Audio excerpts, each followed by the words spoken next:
Heading into every NHL season, I'm always very intrigued by the Calder Trophy race. I just love to follow rookies and really see how they do, and it's always pretty exciting when rookies kind of come out of nowhere and, make a name for themselves and throw their name out there in the conversation for the Calder Trophy. Look at last year, Matt Barzal won, but there was so many good rookies that year. Alex DeBrincat, Kyle Connor had a 30-goal season, Brock Besser was phenomenal as well. It was just a really exciting Calder Trophy race, and I think next season we could be in for another really exciting one as well. So in today's video, I wanted to talk about 5 Calder Trophy dark horses for next NHL season, and these are dark horses. These are not, the Cale Makars, Capo Caco, Jack Hughes, all those guys. They're the favorites for the Calder Trophy. So in this video, I'm just going to talk about 5 NHL rookies next season that I really think have the potential to get into the conversation for the Calder Trophy. I did this last year, didn't do too well. I don't really think anyone that I had in that video was in the conversation for the Calder this year, but hopefully this season it can be different and one of these players can really make a name for themselves and have a big impact next season.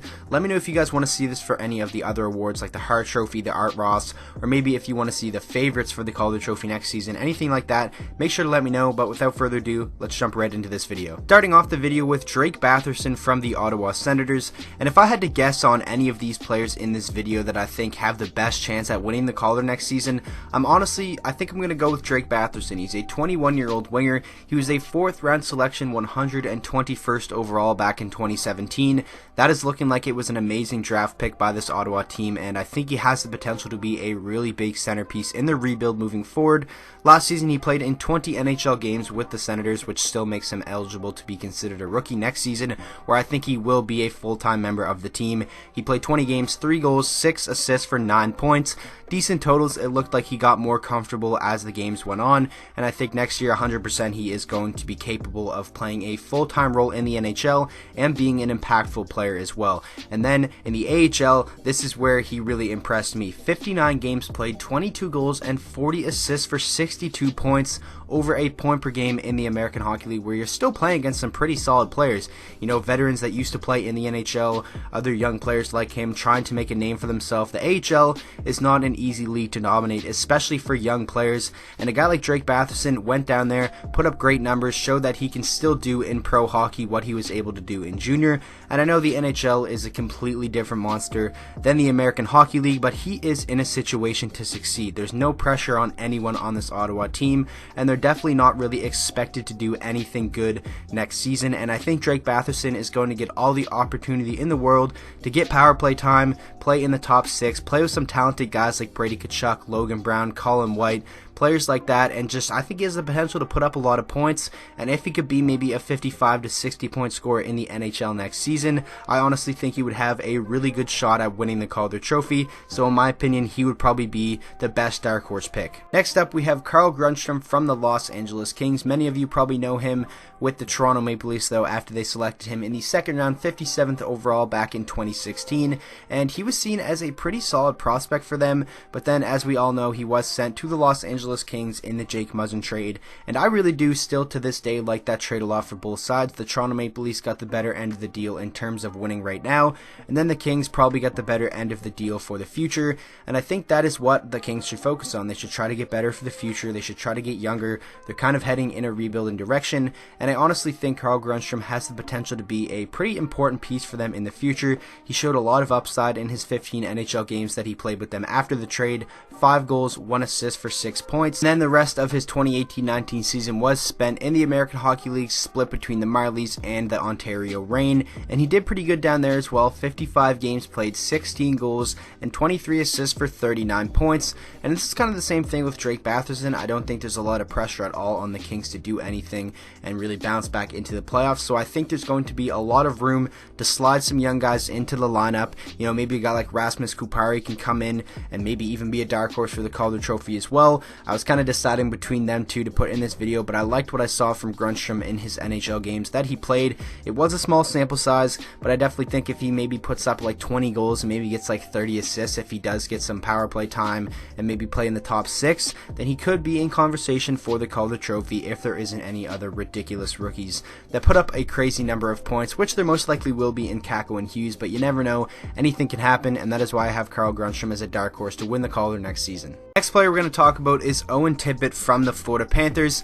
Now this is one where I'm not really quite sure how much he can really do to get his name in the Calder Trophy talks, because it is going to be very tough for him to even crack the top 9 of a Florida Panthers team that has a really deep offensive core heading into next season. But if he does play to his potential and score like we know he can, I definitely think he can be a great top 6 winger for them and definitely be a lethal player on the power play. He's a 20-year-old right winger, was the 10th overall pick in the 2017 NHL draft by the Panthers, played last season 7 games in the NHL for 1 goal, just 1 point, but it is nice that he already has his first NHL goal. He didn't play in any NHL games this season, but next year I definitely think we will see a good amount of Owen Tippett either in the NHL or in the American Hockey League if things don't work out at the NHL level. I definitely think in training camp he is going to be competing for a spot in that top 9, potentially even the top 6, but he spent the most of this year in the Ontario Hockey League, 54 games played down there, split between 2 teams, 33 goals and 41 assists for 74 points, and Owen Tippett looked really strong at the World Junior Championships as well.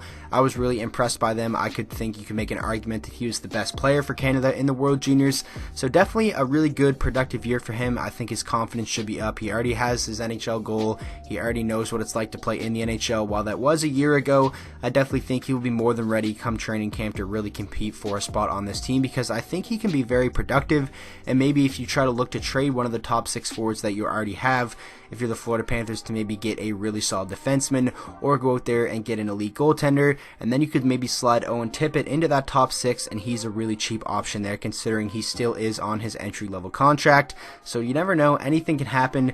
This is one that I'm not so confident about just because I don't know how much opportunity there is going to be for him there, but I definitely think if he can really get his consistency down at the NHL level and play a productive 200-foot game and maybe get on that power play where I really think he could be lethal, I honestly think he could be a really good dark horse pick for the Calder next season. Next up, we have Adam Fox from the New York Rangers, a recently acquired Adam Fox, and I definitely think he was a really underrated and very solid pickup for this New York team that in my opinion has done a fantastic job with the rebuild so far. I believe it was about a month ago I made a video talking about the rebuild and how impressed with it I have been, and getting a guy like Adam Fox, I honestly think he has the potential to be a very solid top 4 defenseman in the NHL, and another team that's rebuilding where I think Adam Fox will get a lot of opportunity to succeed. He's going to sign his entry-level contract, and I definitely think we will see him in the NHL for a good amount of next season. He's a 21-year-old defenseman, was a 3rd round pick, 66th overall back in 2016, but he was on the Calgary Flames. He wasn't going to sign his entry-level contract there. He was going to play out his collegiate career until he could become a free agent, then was traded to Carolina, wasn't going to sign his entry-level contract there either. Now we see him with the New York Rangers, the team that he ultimately wanted to end up with. He's already signed his entry-level contract, and I definitely think we will see a good amount of him in the NHL next season. He spent last year in the NCAA with Harvard, 29 games played, 6 goals and 22 assists for 28 points, and then this year he really stepped it up a notch, 33 games played, 9 goals and 39 assists for 48 points, showing that he can be a fantastic power play quarterback and produce some pretty good amount of points on the 5-on-5 as well. And I think New York has to be really ecstatic with what they got him for. They didn't have to give up too much, and in my opinion he's one of the more underrated NHL prospects, and if you don't really know much about him right now, I think by the end of next season you will definitely know who Adam Fox is, because I think he's going to have a very productive first NHL season with this New York team. He's going to get a lot of opportunity, and in my opinion he could be a sleeper pick to win the Calder Trophy. Definitely one that's really far stretched, probably more so than others in this video, but nonetheless I do think he has a lot of potential to surprise some people next season. Now finishing off the video with the second Ottawa Senator of the video, and that is Erik Brannstrom. The 19-year-old defenseman was a 1st round pick by Vegas, 15th overall in 2017, was traded to the Senators in the Mark Stone trade at the deadline, and I really think Ottawa has to be happy with the prospect that they got in return, because I really think he can be maybe like a similar version of Erik Karlsson for them, probably not to that extent, and not as good as Erik Karlsson, because Erik Karlsson is fantastic when he's playing like we know he can, but Erik Brannstrom I definitely think can one day become one of the league's top offensive defensemen, and you never know, maybe if Erik Karlsson decides to re-sign with the Senators, that'd be a pretty good player to learn from, but I think those rumors are a little bit crazy. I don't think Erik Karlsson would ever re-sign with Ottawa, but that's a different topic for a different video. Erik Erik Brannstrom played in 2 games with the Senators this NHL season, didn't record any points, but it was nice for him to really get his feet wet and know what it's like to play at the NHL level. And then Brannstrom also played 50 American Hockey League games where he scored 7 goals and added 25 assists for 32 total points, and those are some pretty impressive numbers for a 19-year-old defenseman, especially in the American Hockey League. So it's definitely going to be interesting to see how he transitions to the NHL next season if Ottawa does decide to make him a full-time NHLer, which I think they will. This is another team that's rebuilding. They're going to look a lot to have the young guys in the lineup and really just work and build towards the future. So I really think Erik Brannstrom has the potential to put up a good amount of points. Maybe won't have the best year in terms of defensive capability, but I do think he could be up there and definitely be the leading scorer in terms of rookie defenseman next season, thus making him, in my opinion, a dark horse for the Calder Trophy. So that is going to wrap up today's video. I really hope you guys did enjoy. And remember, these are dark horses. These are not the favorite players. So don't go down in the comments and be like, oh, where's Jack Hughes? Where's Kako? Where's Cale Makar and all those guys? These are just dark horse players. And make sure to let me know down in the comment section if you had to pick a player that not many people are going to expect to really be in that conversation and, maybe be a dark horse for the Calder next season. Let me know down in the comment section. I'm really curious to hear you guys' thoughts. And with that being said, I hope you guys all enjoyed today's video. If you did, please make sure to drop a like on it and subscribe to the channel for daily NHL content, and I will see you guys all in the next video.